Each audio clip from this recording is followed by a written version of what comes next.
Bienvenidos a Club de Prensa en NTN 24. Transmitimos desde Washington, a 3 cuadras de la Casa Blanca.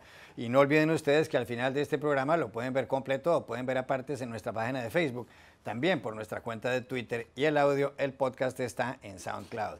Y les doy la bienvenida a los invitados a este programa. En primer lugar está con nosotros el investigador costarricense del Cato Institute, un centro de pensamiento de esta ciudad, Juan Carlos Hidalgo. Bienvenido como siempre a esta mesa. Buenos días.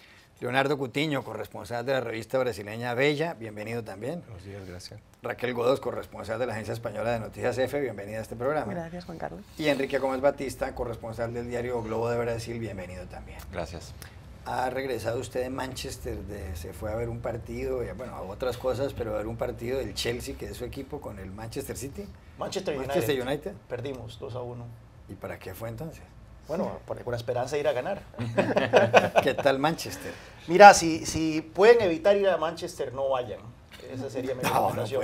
Mejor quédense en Londres o vayan a alguna otra parte de Inglaterra. Pero es una ciudad bastante, que tiene un par de cositas que son interesantes, pero por lo general no es mayormente atractiva. Solía decir Mark Twain, el gran escritor estadounidense con muy buen sentido del humor, la siguiente frase: la distancia entre Manchester y la muerte es imperceptible. Bueno, no estoy equivocado entonces. Pero está Liverpool cerca y Manchester ha mejorado muchísimo. Bueno, primer asunto, Raquel Godos, tiene que ver con los ecos de esa matanza que se produjo el pasado 14 de febrero en Parkland, en un colegio de bachillerato, en un high school en la Florida, donde hubo 17 muertos después de que un joven, Nicolás Cruz, de 19 años, abriera fuego con un fusil AR-15, un fusil que él además había logrado, un fusil de asalto, lo había convertido en más rápido.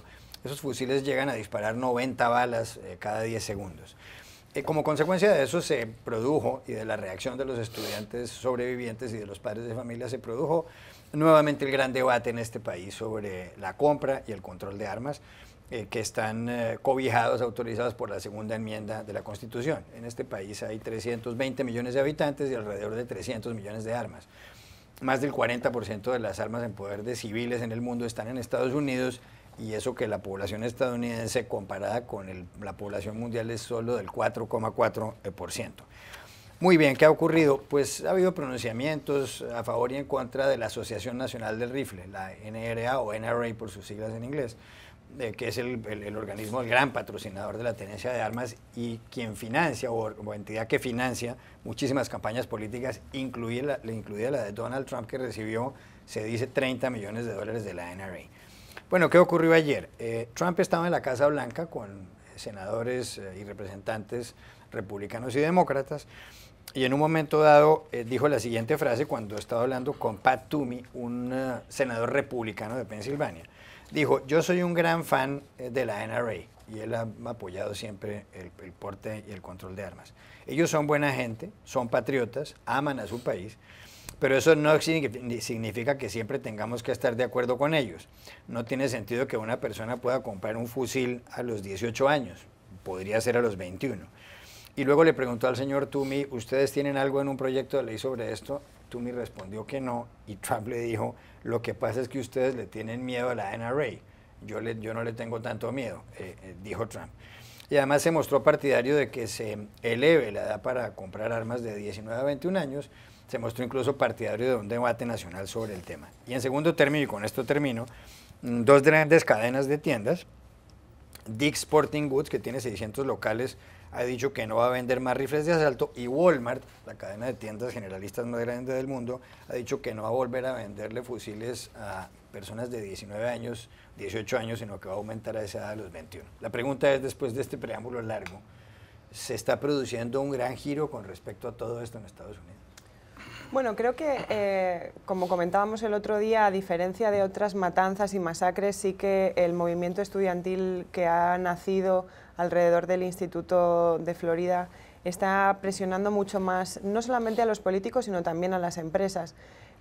A veces las compañías tienen un termómetro mucho más rápido y más fino a la hora de percibir la opinión de la gente, sobre todo porque está vinculado con las pérdidas o ganancias de sus inversiones. Y hemos visto estos últimos días cómo la NRA tenía un montón de pérdidas de socios, de descuentos que tenían con colaboraciones y cooperaciones con otras empresas, aerolíneas, e incluso salieron a defender su propia institución al ver que había una sangría de esas empresas que solían colaborar con ellos.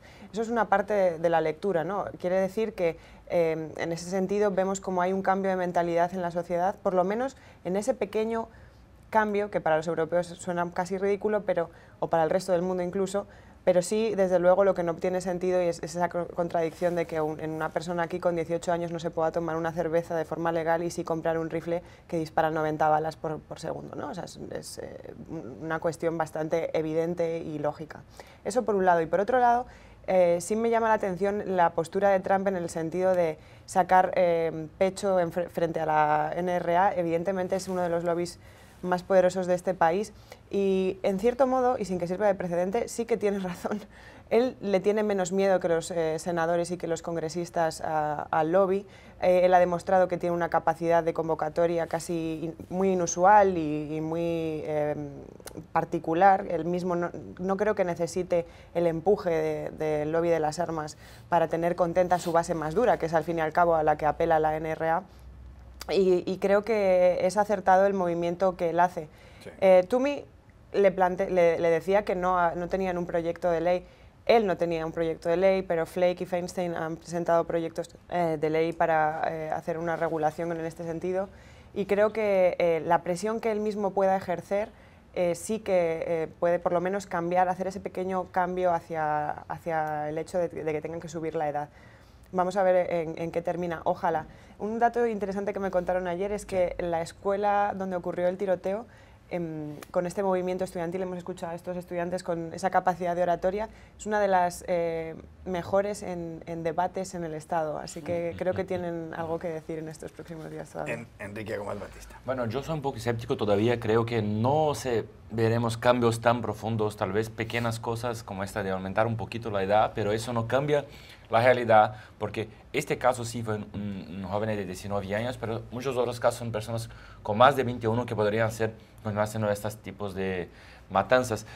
Y sí, hemos visto un poco la reacción de las cadenas por miedo de pérdidas, pero por otro lado hemos visto también un grupo muy grande de consumidores, por ejemplo de Georgia, donde está la base de la compañía aérea Delta, empezando a crear un movimiento contra la compañía porque la compañía ha cortado los vínculos que tenía con la NRA. O sea, el movimiento no es tan sencillo y vamos a ver ahora una ola de reacción muy fuerte de las personas que defienden armas, que también son muchas acá en Estados Unidos. O sea, hemos visto esa polarización creciendo también en este momento. Entonces, creo que ese movimiento es diferente porque por la primera vez son estudiantes que las víctimas que sufrieron, que sobrevivieron a esta tragedia, están hablando. La otra vez en general los niños muy pequeños que no hablaban.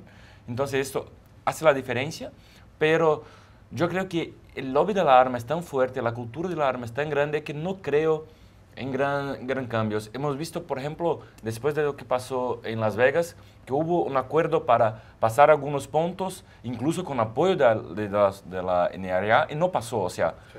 No creo tanto en cambios, creo que tal vez sea un posicionamiento de Trump para intentar tranquilizar este tema, que todavía se quedará muy fuerte hasta 24 de marzo, cuando habrá la gran marcha para acá de protesta acá en Washington. ¿Está de acuerdo con Enrique? Trump lo que quiere es simplemente apaciguar las aguas con todos estos pronunciamientos de las últimas horas, ¿o será Trump el hombre que ponga en marcha el gran cambio de la política con respecto al porte y tenencia de armas en Estados Unidos? Uno nunca sabe. Trump, antes de meterse en política, en los años 80 y todo, siempre fue pro control de armas, personalmente. Fue una vez que se hizo esta transición a ser político republicano que abrazó a la se volteó. Ahora puede ser que nuevamente ya en una posición de poder como es el presidente de Estados Unidos, sabiendo que su base le es muy leal, se siente en la confianza entonces de poder retar de manera abierta a la NRA. Aquí hay que tener varios puntos claros. El derecho a portar armas es un derecho constitucional, nos guste o no nos guste. Sí. Y está protegido por no solo la segunda enmienda, sino que está protegido por fallos de la Corte Suprema de Justicia. Así que quitar un derecho constitucional no es algo que se pueda hacer por ley. Se tiene que cambiar la Constitución. Claro. Y entonces, elevar la edad de 18 a 21 años sería negarle un derecho constitucional a mayores de edad, que es gente de 18 a 21 años, y eso no se puede hacer por ley. Y eso es una cuestión que tenemos que tener claro. Es por eso de ahí hay que aterrizar estas discusiones con las cosas que se pueden hacer. ¿Cambiar la edad para comprar armas y el porte de armas tendría que ser por reforma constitucional o podría ser por una ley? Porque en la Constitución lo que está consagrado es que la gente puede comprar armas y tener armas para la eventualidad de que haya una tiranía. Es más o menos lo que dice la segunda enmienda, pero ahí no se refiere a una edad. Lo que dice es que el derecho a portar armas no será restringido en el caso de, uno podría inferir, de mayores de edad, personas de mayores de edad. Entonces, mira, que cómo es posible que alguien no se pueda tomar una cerveza, pero sí pueda comprar un arma. Bueno, lo absurdo es que la gente no pueda comprarse una cerveza a los 18 años, son mayores de edad. También es pero en este caso, el derecho a tomar cerveza no está claramente delineado en la Constitución, el derecho a portar armas sí. Y es ahí entonces donde tenemos que aterrizar esta discusión, y es por eso que no es tan fácil simplemente decir vamos a eliminar la compra de armas a la gente entre 18 y 21 años, que aparte de eso no sabemos el impacto que eso va a tener, porque esto fue un caso muy específico lo que pasó en Florida, pero si nosotros analizamos porcentualmente cuál es el porcentaje de homicidios en Estados Unidos cometidos por rifles de asalto comprados por gente de 18 y 21 años, veremos que es una fracción de 0,1 punto y resto por ciento. Entonces, después de todos estos episodios, por supuesto que existe la urgencia de hacer algo, y claramente yo estoy a favor de tomar medidas como ampliar y fortalecer los antecedentes, los controles de antecedentes, prohibir los magazines de más de 10 balas o de más de 12 balas, o sea, no se justifican magazines de 20, 24, prohibir los dispositivos para convertir en rifles automáticos los que no lo son. Exacto, los dispositivos para convertir rifles semiautomáticos en automáticos. Después otras medidas, pero o sea, todo esto sabiendo de que esto no va a acabar con el problema. Claro. Y es que, nuevamente, cuando uno oye la retórica en televisión, y la retórica es we need to stop this, tenemos que acabar con eso, tenemos que aterrizar. No se va a acabar. En un país con 300 millones de armas, quitarle los 300 millones de armas a la gente, eso sería imposible. Podemos trabajar en los márgenes, podemos evitar masacres particulares tomando medidas en ese sentido, pero no se van a acabar las masacres, y la cantidad de muertes por armas en Estados Unidos continuará siendo muy por encima de la que ocurre en otros países desarrollados. Leonardo Cutiño. Yo concuerdo con Juan Carlos, porque mira, si nosotros pensamos que la mayoría de los homicidios en Estados Unidos no están asociados a masacres de masa, pero están asociados a nivel de criminalidad y todo esto. Y muchas veces se pasa en ciudades donde está prohibido el porte de armas, como aquí cerca en Maryland, en Baltimore o en DC, propiamente dicho, donde estamos nosotros. Hay que pensar que prohibir la arma no es la respuesta. Mejorar el control de estas armas yo creo que es fundamental, restringir el acceso, porque voy a permitir una comparación libre, por ejemplo, de donde soy, de Brasil. El año pasado se registró 60.000 homicidios en Brasil por armas de fuego, por balazo. Es la cifra más grande de nuestra historia, y es prohibido armas en el país. 60.000 homicidios. 60.000 Están prohibidas las armas. Sí. Son prohibidas las armas. Y jóvenes, niños, tienen armas. En las favelas, en la calle, se puede mirar en los periódicos todos los días con fusiles de asalto, AK-47, todos los tipos que pueden imaginar. Pero Brasil es Brasil, Estados Unidos es Estados Unidos. Entonces, si prohibir la arma, un tipo que es loco, que va a cometer un crimen como este, y que cometido con una arma legal, pero con un dispositivo ilegal, porque este dispositivo que hace la adaptación es ilegal, va a buscar la arma en otra forma, va a buscarla en otro mercado. Mira, no hago la defensa de la arma, soy contra la arma, pero pienso que estamos en un contexto muy complejo, donde hay mucha arma disponible, un elemento cultural, y que caminar en esto hay que tener el cuidado de que no se puede pensar que un hecho, un fato isolado va a cambiar una realidad tan compleja. Entonces, yo creo que Trump está correcto, hablando de Trump, hablando políticamente, porque Trump generalmente hace tonterías en cosas de decir que va a pelear contra, y me parece que está empezando a actuar como político, o sea, hacer la cosa para que camine para un camino más favorable para él como gobierno y para ayudar también a la población, porque mejorar el control de armas en Estados Unidos es bueno, no es malo, pero restringir yo creo que no es la respuesta. Bueno, va a ser prácticamente imposible. Cambio de asunto, Enrique Gómez Batista. Renunció ayer Hope Hicks, la directora de comunicaciones de la Casa Blanca. Tiene 29 años, había sido modelo, muy próxima al presidente de Estados Unidos, Donald Trump, pero hace 48 horas estuvo por 9 en una comparecencia ante el Comité de Inteligencia de la Cámara de Representantes, y ahí le hicieron varias preguntas con respecto a la posible influencia de Rusia en las elecciones presidenciales de este país el 8 de noviembre de 2016 y en esa campaña que llevó a la presidencia de Trump, como todo el mundo sabe, y donde resultó derrotada Hillary Clinton. Se investiga también mucho ella que tuvo que ver con una reacción de la Casa Blanca a un encuentro, a una reunión de uno de los hijos del presidente Trump con personas vinculadas a Rusia en tiempos de la campaña. Es curioso, pero ¿saben cuántos? Trump lleva 1 año y 1 mes en el poder, menos de 1 año y 2 meses, hace posesión el 20 de enero, y ha tenido 1, 2, 3, 4, 5 directores de comunicaciones. Sean Spicer estuvo 45 días, Mike Dubke 88 días, Sean Spicer volvió 49 días, Anthony Scaramucci 10 días, Hope Hicks 196 días. Brevemente, ¿qué hay detrás de todo esto? Porque bueno, nadie entiende. Yo creo que 2 cosas muy importantes. Primero es que este tal vez sea hoy el cargo más difícil, el trabajo más difícil de Washington, D.C., ¿no? Intentar poner entre Trump y la imprensa, los periodistas. O sea, es un trabajo que no es fácil.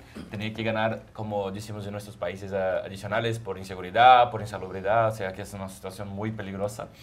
Pero eso muestra otra cosa también importante, cómo el tema de Rusia es tóxico. O sea, quien está cerca de esto, cerca de Trump, acaba quedándose mal. O sea, es un tema que muestra un poco cómo y alimenta esta sensación de que están escondiendo cosas, ¿no? O sea, toda vez que se llega cerca de Trump, las personas no responden las preguntas. Ya se quedó 9 horas, no respondió muchas de las preguntas.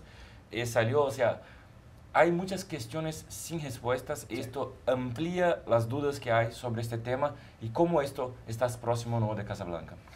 40 segundos. Bueno, no, lo triste de esta noticia es que parecía que ella era muy competente en lo que estaba haciendo, era muy buena.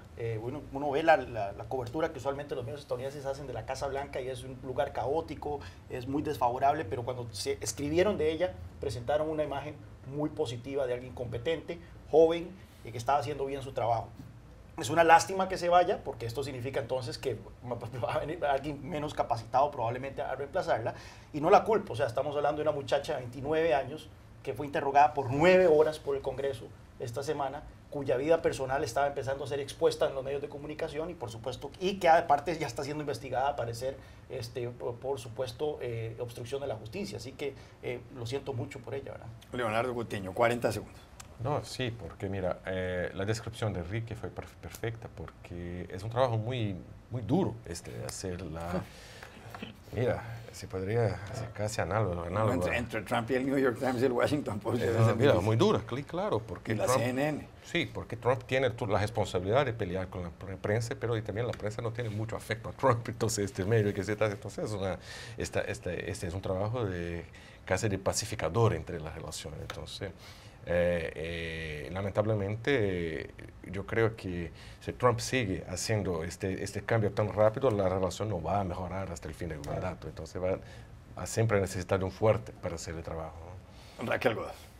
Sí, por supuesto, es uno de los puestos más difíciles de Washington y además no cuenta con ningún aliciente. O sea, es que es complicadísimo enfrentarse a esa situación. De todas formas, creo que lo que identifica como más difícil de llevar a cabo ese trabajo es que ella era la asesora que más tiempo ha aguantado al lado de Donald Trump desde que empezó como candidato a la presidencia. Ella ha estado ahí clavada 3 años, con todo lo que eso implica, llevándose con los medios mal o bien, pero vadeando como podía, y el hecho de que su asesora más fiel se vaya, parece que en buenos términos, pero en cualquier caso es un evidente desgaste. Indica efectivamente, esa es la palabra, lo tóxico de esa administración, ¿no? Ya regresamos a Club de Prensa. Volvemos a Club de Prensa en NTN 24 desde Washington. A esta hora en Buenos Aires, el presidente Mauricio Macri, el presidente argentino, está inaugurando el año legislativo, y por otra parte Lilian Tintori, la esposa de Leopoldo López en Venezuela, ha enviado un mensaje en su cuenta de Twitter diciendo que agentes del SEBIN, del Servicio de Inteligencia Venezolano, se encuentran en su casa. Seguiremos informando si hay novedades. Cambio de asunto, Enrique Gómez Batista, para hablar de su país, del Brasil, país también de Leonardo Coutinho. Michel Temer, el presidente, parece que decidió renunciar a la idea que tenía de reformar el sistema pensional. Incluso en abril del año pasado, cuando se conoció cuál era la idea del señor Temer, hubo una huelga general, la primera en varios años, incluso creo que en 2 décadas en el Brasil. La idea de Temer es subir la edad de jubilación para los hombres a los 65 años, para las mujeres a los 62, e inicialmente pensaba establecer que para que una persona pudiera pensionarse tenía que cotizar 25 años, y esto en países de América Latina pues es mucho tiempo, en realidad en cualquier país. Lo cierto del caso es que como él envió al ejército en una medida de carácter excepcional al estado de Río de Janeiro para tomar el control de la seguridad ciudadana, la legislación en el Brasil prohíbe que haya un cambio constitucional que se requeriría para la reforma pensional si algo así está en marcha, repito, una medida de carácter excepcional. ¿Fue esta una salida hábil de Temer, renunciar a este asunto de la reforma pensional, o él está buscando algo más? Bueno, es gran dudas en Brasil sobre eso. La primera es que en verdad yo no renunció porque no conseguiría, no tenía los votos para aprobar esta medida. Esto estaba muy claro. Ha negociado mucho con el Congreso. Temer es muy hábil en eso.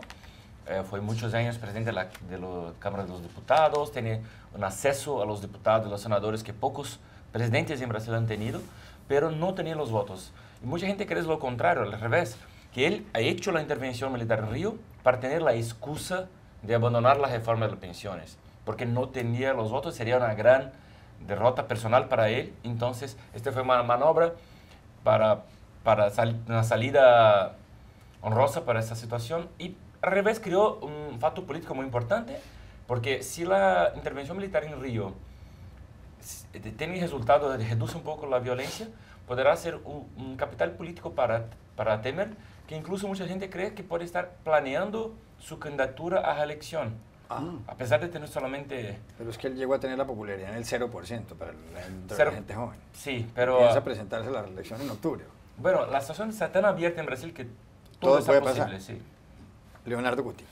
Sí, exactamente esto, porque si usted mira hoy todos los nombres puestos para la elección de octubre, no hay un escenario definido, no hay nombres listos.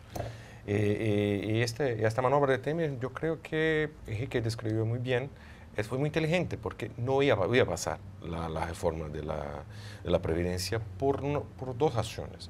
Una, porque el apoyo popular es bajo para el presidente y va a pasar elecciones. Los diputados no quieren encuchinarse con los electores para hacer una elección que va a pasar en pocos meses. Esto estaba sin apoyo. Entonces, la verdad, la reforma de la Previdencia es necesaria para Brasil, porque nuestro sistema previdenciario está fallido, no hay cómo mantener. Pero el dibujo hecho por el gobierno fue muy asustador, porque fue un cambio muy duro.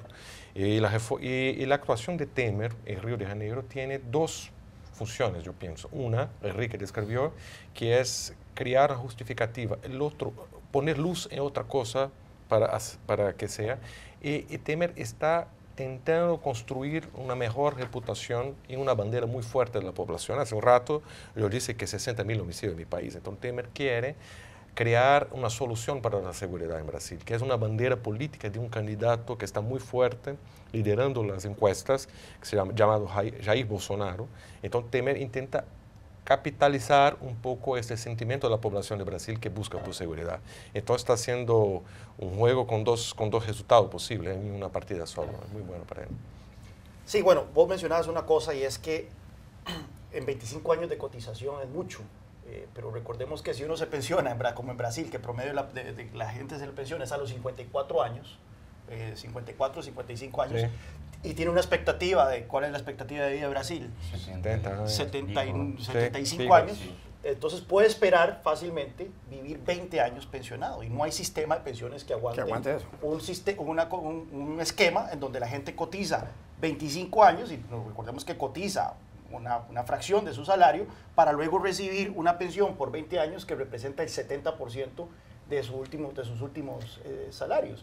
Pues, ciertamente el sistema de pensiones necesita reformarse en Brasil. Lo que se planteaba era subir la edad de retiro de esos 65 años para los hombres, 63 para las mujeres, que el hecho de que también la manera en que se pueda pasar la pensión a la esposa en caso de muerte también es limitar a los beneficios, por el hecho de que en Brasil se gasta el 12% del PIB en pensiones, que es un monto equivalente a lo de los países europeos cuando la composición demográfica es totalmente diferente. Los países europeos son viejos, Brasil es un país joven. Entonces, es un tema que no se va a ir. El próximo presidente, sea Temer, sea Bolsonaro, va a tener que lidiar con esto, puesto que amenaza con llevar a Brasil a la bancarrota. Sí, Raquel Godos, que usted que es española, que allá también hay un debate sobre el sistema pensional. Yo personalmente pienso que a uno deberían dejarlo pensionar sin cotizar y a los 25 años, de manera que...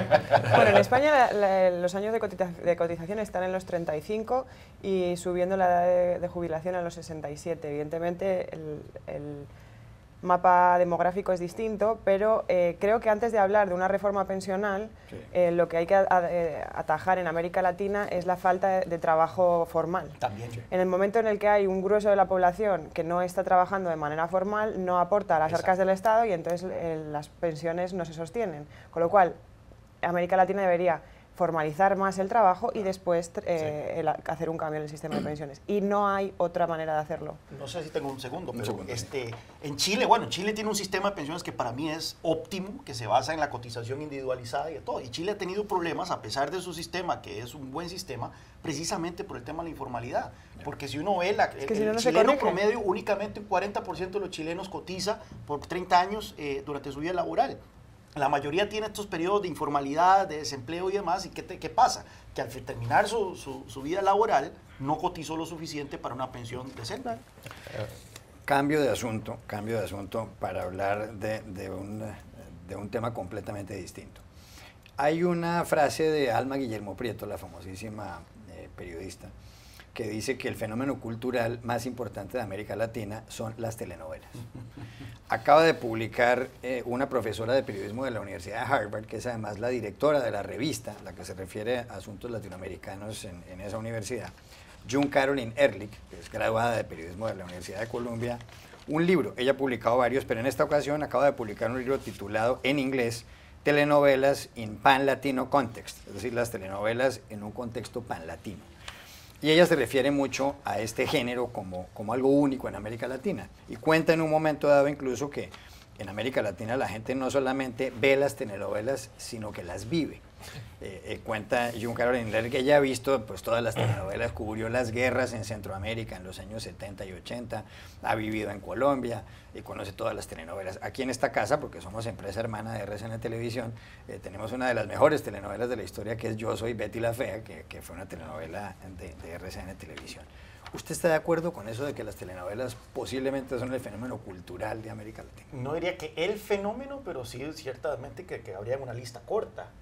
Al punto que son exportadas a Rusia. El otro día no sé con quién estaba hablando y me dice que había conocido una señora rusa que podía tener una conversación fácil en español porque había aprendido español viendo telenovelas mexicanas. Así que claramente es un fenómeno cultural que ha sido altamente exportable. Pero yo no sé qué tan prevalente sea. Yo me acuerdo que hasta hace unos años países enteros se detenían para ver el final de una telenovela. O sea, la gente iba a las casas. Yo no sé si todavía eso continúa. Pero yo por lo menos no lo he vuelto a oír, de que la gente dice, mira, ¿qué tengo que hacer? Tengo que regresar a mi casa hoy porque hoy se acaba tal novela. Pues June Carolyn Ehrlich dice que en esa época, cuando caminaba por calles en Centroamérica o en Colombia, a la hora de la telenovela nadie quería hablar con final de fútbol. Claro. Yo no sé si ya todavía sigue siendo así. Por lo menos, bueno, sé que en Brasil sigue siendo así, pero yo no sé si en el resto de América Latina ya es tan prevalente el fenómeno de las telenovelas como hace, por lo menos hasta hace unos 10 años, 15 años. Enrique Gómez Batista. Bueno, sigue así en muchos puntos de Brasil, es verdad. Y bueno, tenemos que acordar que, por ejemplo, una novela muy famosa de Brasil, Esclava Isaura, fue tan famosa en China que la actriz que ha hecho el papel de la esclava, una esclava blanca, es, por ejemplo, fue más importante persona brasileña en China. Era como una embajadora de Brasil, sí. Una locura. ¿Cómo es el título de la novela? Esclava Isaura. Yo creo que español era La Niña Isaura. La Niña Isaura, exacto.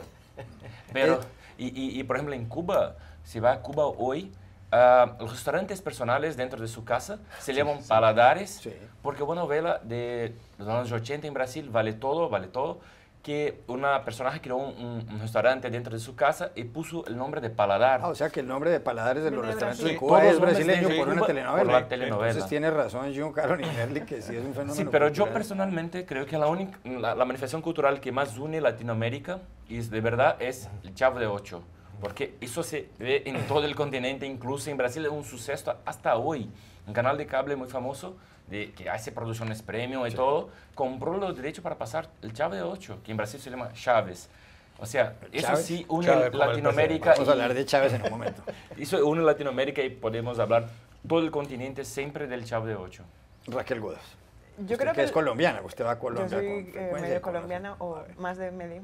Pero por un lado es interesante que siempre estamos hablando, ¿no?, de la relación entre Latinoamérica y España, y creo que las telenovelas son un factor cultural que influyó desde Latinoamérica en España. Yo recuerdo toda mi infancia viendo las telenovelas después de comer con mi abuela, sin Los excepción. culebrones que llaman ustedes. Los culebrones. Y luego, no sé si, como decía Juan Carlos, no sé si es el fenómeno cultural. Quiero pensar que hay un componente de literatura muy grande en Latinoamérica que ha influido en la historia en todo el mundo con más peso. Pero sí que me llama la atención, por ejemplo, el otro día navegando en Netflix, vi algunas telenovelas colombianas que han sido adquiridas por Netflix y se están emitiendo aquí en Estados Unidos o en el resto del mundo, y cada vez como con más profesionalismo y más cuidando mucho más la fotografía y todo lo demás. Claro. Me parece muy interesante. Lo que sí me preocupa es que creo que ese fenómeno actúa un poco en detrimento de la industria del cine. Creo que los esfuerzos, digamos, actorales y de la industria de la producción audiovisual se centran mucho en las telenovelas, y Latinoamérica está un poco denostada a nivel cinematográfico, y al fin y al cabo el cine tiene, digamos, un espectro argumental mucho más amplio y podría influir mucho más en la cultura mundial, la región latinoamericana, a través del cine que de la telenovela, de una forma menos simplista. Leonardo Cutiño. Sí, y yo viajando siempre por Sudamérica o Latinoamérica siempre he escuchado a la gente preguntar por las novelas, y era muy chistoso que a veces, como brasileño, muchas de esas novelas venían de mi país, yo conocía el final. Y la gente me preguntaba, adelántame el final, por favor. Spoilers. Sí, eso no puedo hacer, va a perder toda los charmes, toda la gracia. No, pero por favor, ¿qué va a hacer pasar con este tipo? Y yo hablaba, entonces. Y me parecía interesante, era que nosotros de Brasil, nosotros estamos en Sudamérica, en Latinoamérica, pero somos otra cosa, hablamos otra lengua, estamos, sí. La colección no es muy buena. Y la novela hacía ese trabajo para nosotros, para llevar un poco de Brasil para Sudamérica. La gente conoció mucho a mi país por las telenovelas. Y varias veces en Perú, Bolivia, Uruguay, hasta México, donde iba, donde caminaba la gente, pregunta de la novela, sabía. Y yo creo que no es tal vez es correcto el análisis de tus colegas, que no es un fenómeno marcador, sinónimo de la Sudamérica, pero es un fenómeno de unidad de nosotros, que compartimos la misma cosa, los deseos y también los sentimientos de la novela. Y la vida de la novela muy cerca, muy parecida con la vida de nosotros, habla mucho de nosotros la novela, la verdad. Ahí está el libro, Telenovelas sin Pan, Latino Context, lo venden en Amazon y creo que lo van a traducir al español, de Giancarlo Inerli. Ya regresamos para hablar de Hugo Chávez a Club de Prensa. Volvemos a Club de Prensa en NTN 24 desde Washington. Hemos invitado hoy a Leonardo Cutiño, el corresponsal de Bella, no solamente a que participe en el programa, sino a que nos hable del libro que acaba de publicar sobre el presidente venezolano, fallecido ya, Hugo Chávez. Justamente murió un 5 de marzo hace 5 años. El próximo lunes se cumplen los 5 años de la muerte de Chávez. El título del libro es Hugo Chávez y el subtítulo es Cómo el presidente venezolano alimentó el narcotráfico, financió el terrorismo y promovió el desorden global. Usted ha tenido documentos que no se conocían, documentos muy reveladores sobre varios asuntos. ¿Cuál era la relación de Chávez con el narcotráfico, si es que existió? Sí, no existió. La verdad ya es muy conocida porque hace 3 años llegó acá en Estados Unidos el guardaespaldas llamado Lemce Salazar, que el periódico español ABC, sí, gracias. ABC publicado en primicia una entrevista con Lemce que presentaba cómo Chávez hacían a los militares cercanos a Chávez y Diosdado Cabello, hacían narcotráfico en larga escala para América Central. O que yo hizo después de esto, yo logré hablar con toda la gente, varias personas cercanas a Chávez, exministros, exmilitares, que me brindaron informaciones que me permitieron alongar un poco más esta conexión de Chávez con el narcotráfico. Hace pocos meses la justicia de Nueva York proferido un fallo para condenación de los sobrinos de Nicolás Maduro. Sobrinos políticos. Sí, que fueron arrestados con 800 kilos de cocaína que iban a meter acá en Estados Unidos. En mi investigación yo encontré la otra punta de esta historia, o sea, los narcosobrinos son end pipeline de la historia. Yo encontré el inicio de la historia de cuando la cocaína sale de Colombia y sale de Bolivia y llega hasta Venezuela por medio de vuelos militares desde de Bolivia. Y esto está muy documentado con una entrevista en On the Record de pilotos que hacían los vuelos, que están acá en Estados Unidos, que hacían los vuelos semanales, entonces cómo llegaba la cocaína, cómo el gobierno de Venezuela pagaban las despesas de los vuelos, ofrecían los aviones y pasaban por el territorio de Brasil. Y ahí usted puede preguntarme, pero ¿cómo puede confiar en estos vuelos? Yo he hecho un cruce de información con la Fuerza Aérea de Brasil. Y toda vez que un vuelo militar pasa sobre el territorio, un espacio aéreo de un país, hay que registrar este vuelo. Y todos los vuelos militares estaban registrados pasando sobre Brasil. Y la descripción de los vuelos es chistosa. Era ayuda humanitaria, era toda esta cosa. Estaban disfrazados de ayuda humanitaria. Sí, exacto. Y yo obtuve por medio de una filtración que se pasó en Brasil de documentos de la diplomacia, de un cuaderno del Ministerio de Defensa, donde estaba la descripción. Un general fue a Venezuela junto con el ministro de la Defensa a hablar con Nicolás Maduro, que en la ocasión era el canciller de Venezuela, que no se podría más hacer esto. O sea, hay soporte documental de que en Venezuela hacían vuelos ilegales utilizando el espacio aéreo de mi país para transporte de cosas ilegales, habla allí en el informe, y también de armas. Esto hablan textualmente que llevaban equipos, armas para Bolivia para hacer represión a la población. También la investigación apuntó una cosa muy grave, que Chávez, más do que hacer tráfico para ayudar el tráfico de drogas hasta Centroamérica y Estados Unidos, hacía y hacen hasta hoy en Venezuela, esto es muy grave, una ruta con gran cantidad de cocaína para enviar hasta el norte de África y Europa. Esto es una línea casi industrial que envía mucha cocaína. Creo que en su libro incluso se habla de las toneladas que exportaban en esos vuelos, que transportaban en esos vuelos. Sí, exacto. Hay un caso que es muy conocido, que es un avión que fue encontrado en el desierto de Mali en 2016 más o menos, que fue encontrado todo quemado abajo y que estaba con 10 toneladas de cocaína, pero la cocaína no estaba más. 10 toneladas. 10 toneladas, como 10.000 kilos de cocaína. Y esta cocaína está asociada al fortalecimiento de EQN, Al-Qaeda del Norte de Magreb, porque esta cocaína fue enviada para los militares con los cuales yo hablaba que Chávez tenía esto como un plan, porque Chávez creía que podría construir un mundo distinto, ¿no? Revolucionario y todo esto, y financiaba de toda la forma, ayudaba de toda la forma en los movimientos de insurgencia, ¿no? Por ejemplo, en Colombia, con soporte de las FARC, el guardaespaldas habla de cómo Chávez abrió las puertas de Venezuela para que la cocaína de Colombia llegase en Venezuela y Venezuela se convirtió en un hub muy importante para enviar cocaína para todos los lados por orientación de Fidel Castro, que dice, mira, usted tiene que ayudar a los hermanos de la FARC, así hacemos un doble ataque.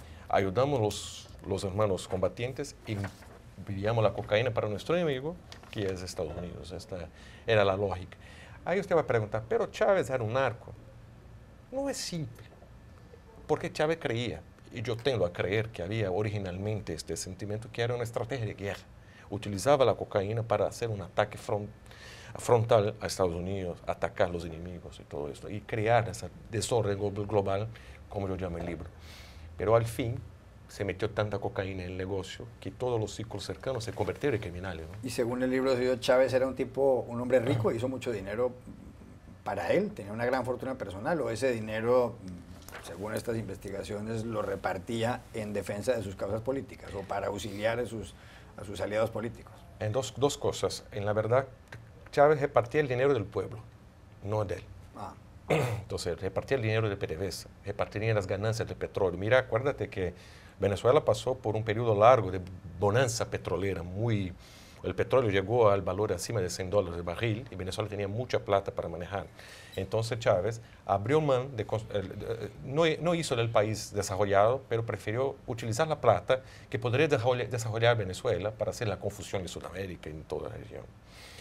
Pero Chávez tiene mucha plata. Lamentablemente, mi investigación no logró encontrar cuánta plata tenía, cuánto todo, pero se describe como una gente cercana a Chávez vive. Entonces, ellos no hay nada de socialismo, no hay nada de izquierda. Para aquellos que creen que socialismo, izquierda, esta justicia y todo esto, pero no hay nada de esto. Están muy ricos y manejan mucho, pero es muy claro. Y que yo aprofundo muy bien esto, cómo manejan la plata del Estado venezolano, para hacer financiaciones de campaña en otras zonas de Brasil, de Sudamérica, cómo envió plata para Argentina para ayudar a la campaña de Cristina Kirchner, en caso muy conocido del maletín. Sí. Yo hablé con dos tipos que estaban con Chávez en Venezuela cuando se pasó, que estaba con Chávez en Buenos Aires, cuando se pasó todo el escándalo, y hablan que la plata venía de PDVSA o venía de Irán, no se sabía exactamente, pero era un pago por Cristina, para ayudar a Cristina sobre el tema de acuerdos nucleares que serían compartidos por Argentina con Irán, ¿no? Nos quedan 2 minutos, pregunta Enrique Gómez Batista. Y bueno, eso se muestra, el libro habla mucho del momento de Chávez, pero ¿crees que eso se empeoró con Maduro en el gobierno? ¿Crees que está hoy la situación en Venezuela? Gracias. Buena pregunta, porque el libro habla mucho de Chávez, pero yo creo que Chávez es solamente el inicio. Maduro fue muy competente en ser heredero de Chávez, porque siguió agravando todo lo que Chávez hizo. La gente tiende a decir, no, si Chávez estaba en el poder sería distinto. Yo no creo. Maduro es inhábil, me parece que Maduro tiene una versión al razonable, un tipo tonto, pero Maduro hace lo que hay que hacer dentro de los planes, tanto que sigue el poder, ¿no? En el libro yo pienso que yo escribo a base, yo acompañé el año pasado, voy a contarte una cosa interesante, el año pasado yo estaba acá en Washington acompañando junto con otros 2 periodistas, un de Europa y un de Estados Unidos, y iba a pasar un golpe en Venezuela en abril. Nosotros estábamos acompañando con los militares por teléfono, iba a pasar. Yo escribí una nota que nunca he publicado, el golpe en Venezuela, porque ya estaba acompañado y todo. Y yo pensaba, ustedes van a hacer una cosa rara con la broma militar, porque va a pasar una guerra en Venezuela. Porque Venezuela es un país donde hay mucha arma disponible y una población muy dividida entre la sensación de relación con el gobierno. Pero la cosa peorar en Venezuela. Entonces, yo no sé cuál es la solución para Venezuela, pero yo sé que Venezuela va a peorar mucho en lo próximo. Yo digo esto, Venezuela va a se transformar en un problema que pueda atraer Colombia, Brasil, para el vórtice de una crisis que pueda tener reflejos regionales. Y ya está pasando esto con el tema de refugiados, para que están llegando para nosotros. Y en el último minuto que nos queda en este segmento, ¿qué relación hubo, si la hubo, entre Chávez y Odebrecht, la multinacional constructora brasileña? Mira, la relación era de una sociedad. Cuando se escucha el testimonio del papá de Marcelo Odebrecht, Roberto Odebrecht, que es el dueño de la compañía, el tipo habla que Chávez era un parcero estratégico, era un socio. Entonces, mira que Chávez fue quien hizo la coordinación con Odebrecht personalmente para que Brasil construyese el puerto de Mariel, el famoso puerto de Mariel en Cuba. Chávez y después Maduro recibieron donaciones clandestinas de Odebrecht de millones. Chávez como 35 millones, Maduro 50. Esto está confirmado en testimonios y todo esto. Pero, y no solo esto, esto para campañas políticas, pero hay también una gran posibilidad de una red de lavado muy grande que está bajo investigación y que los documentos que yo manejé muestran que Chávez y Odebrecht hacían obras muy grandes como cobertura para un flujo, un cash flow de corrupción y en escala casi estatal. Entonces, en la verdad, Odebrecht en Venezuela era una complicidad que con reflejo en toda la región. Entonces, todo lo que se pasó en la región, el origen está básicamente en Venezuela. Hugo Chávez, como el presidente venezolano alimentó el narcotráfico, financió el terrorismo y promovió el desorden global, libro de Leonardo Cutiño. Ya regresamos a Club de Prensa. Volvemos a Club de Prensa en NTN 24 desde Washington para despedirnos. Gracias Juan Carlos Hidalgo, Leonardo Cutiño, Raquel Godos y Enrique Gómez Batista. Y a ustedes los espero mañana nuevamente en Club de Prensa.